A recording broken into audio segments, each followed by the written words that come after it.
కన్యస్వాములు, కన్యస్వాములు, గంగస్వాములు, గదస్వాములు, గురుస్వాములు అందరూ కూడా ఇరుముడి పెట్టుకుని బయలుదేరారు. విజయవాడ రైల్వే స్టేషన్ చేరుకున్నారు. పాప అమాయకుడైన గురుస్వామి చేసిన చిన్న తప్పు ఏంటంటే ఎవరి టికెట్ వాళ్ళకి ఇచ్చేశారు. అప్పటి వరకు గురుస్వామి గారు ఎంతో గౌరవంగా ఏమండి గురుస్వామి గారు, అయ్యా గురుస్వామి గారు అన్నారు. ఎప్పుడైతే చేతికి టికెట్లు వచ్చినాయో వాళ్ళ పిలుపు ఎలా ఉందో తెలుసా?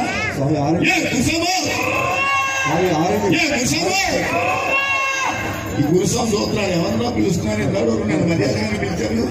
ఒక్కసారి గాలి ఇస్తారు ఏంటని గురుస్వామి గారు చూస్తున్నారు. ఎవరిని పిలుస్తున్నారు? ఆయనే పిలుస్తున్నారు. సరే తప్పదు. గురుస్వామి అందరూ వేయించుకుంటాడు, పడుతూ ఉంటాడు, సారువులు కప్పించుకుంటూ ఉంటాడు, మాటలు పడుతూ ఉంటాడు. అన్నింటికి సమర్థుడు గురుస్వామి. కొట్టాయి మంది వచ్చింది, రైల్వే స్టేషన్ ఆగింది. స్వాములు అందరూ ఒకసారిగా ఎక్కారు. మన స్వాములు ఎక్కగానే మొదట చేసే పని ఏంటో తెలుసా? ఏం చేస్తారు? పడుకుంటారు. ఎందుకని? ఈ 41 రోజు నేల మీద పడుకున్నారు, గట్టిగా ఉంది, 3 టైరు ఏసీ, చల్లటి గాలి, చక్కగా ఎక్కారు, మెత్తగా ఉంది, బర్తు శుభ్రంగా పడుకున్నారు. ట్రైన్ బయలుదేరింది. ఆంధ్ర వదిలింది, తమిళనాడు వదిలింది, మధ్యలో కర్ణాటక చిన్న బోర్డర్ తగిలింది, కేరళ చేరుకుంది, కొంత స్టేషన్ వచ్చింది. మళ్ళీ అప్పుడు స్వాములు అందరూ గురుస్వామిని బతిమాలుతున్నారు. ఎందుకని? గురుస్వామి రూములు ఎత్తారు. అయ్యా గురుస్వామి గారు, మా అమ్మగారు కేజీ పాలకోవా ఇచ్చింది, నీరసంగా ఉంటే మధ్య మధ్యలో తినడానికి ఇచ్చింది, దాచుకున్నాను, అది మీకే ఇస్తాను. మా అమ్మగారు శాలువా ఇచ్చింది, కాస్టి శాలువగా కప్పుకోమని, అది మీకే ఇస్తాను. మీకు ఏది కావాలంటే ఇస్తాను, ఇరుముడు ఎత్తమన్నాడు. లంచానికి ఉన్నాడు గురుస్వామి. గురుస్వామి దేనికి లొంగుతాడు? శరణం. గట్టిగా చెప్పండి, శరణం. ఆ శరణం అనే పలుకు పలికారు. గురుస్వామి ఇరుముళ్ళు ఎత్తారు. అందరూ కూడా బయలుదేరారు. అయితే గురుస్వామి తెలుసు, గురుస్వామి ఒకడికి వేస్తారు, వీళ్ళు 10 అడిగి వేస్తారు, కానీ గురుస్వామి దొరకడు. ఆ గురుస్వామి పరిగెడుతూ ఉంటారు భయంతో. ఎందుకంటే ఎన్నో పనులు ఉన్నాయి గురుస్వామితో. వాళ్ళ పాటలు కొట్టాయం రైల్వే స్టేషన్ ఎలా ఉన్నాయి? కొట్టాయం బండి వచ్చింది, శబరిమల కొండ వచ్చింది, బండి వచ్చింది, శబరిమల కొండ వచ్చింది, బండి వచ్చింది, శబరిమల కొండ వచ్చింది, బండి వచ్చింది, శబరిమల కొండ వచ్చింది. ఆగమ గురుస్వామి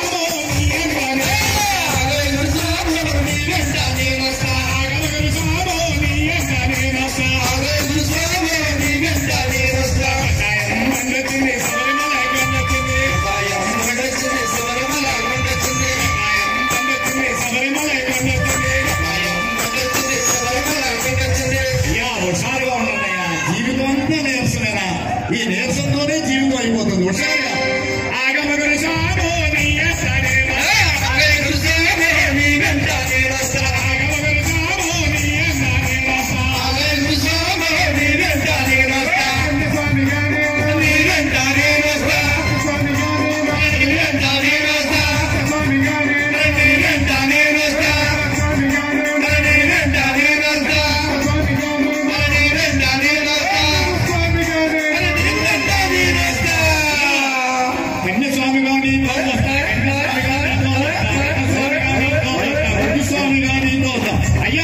గురుస్వామినైనా నీతోనే వస్తాను కదా, ఒంటరిగా వెళ్ళనయ్యా అంటూ ఆగమ గురుస్వామి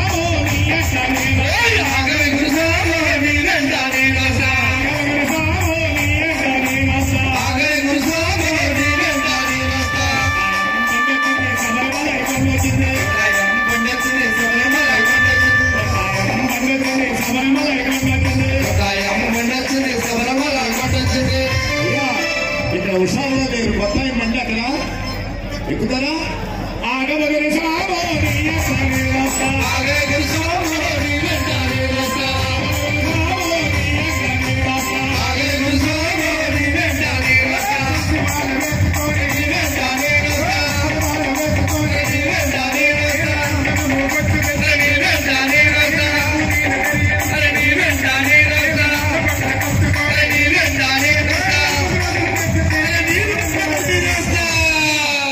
నల్ల బట్ట కట్టుకుంటారు.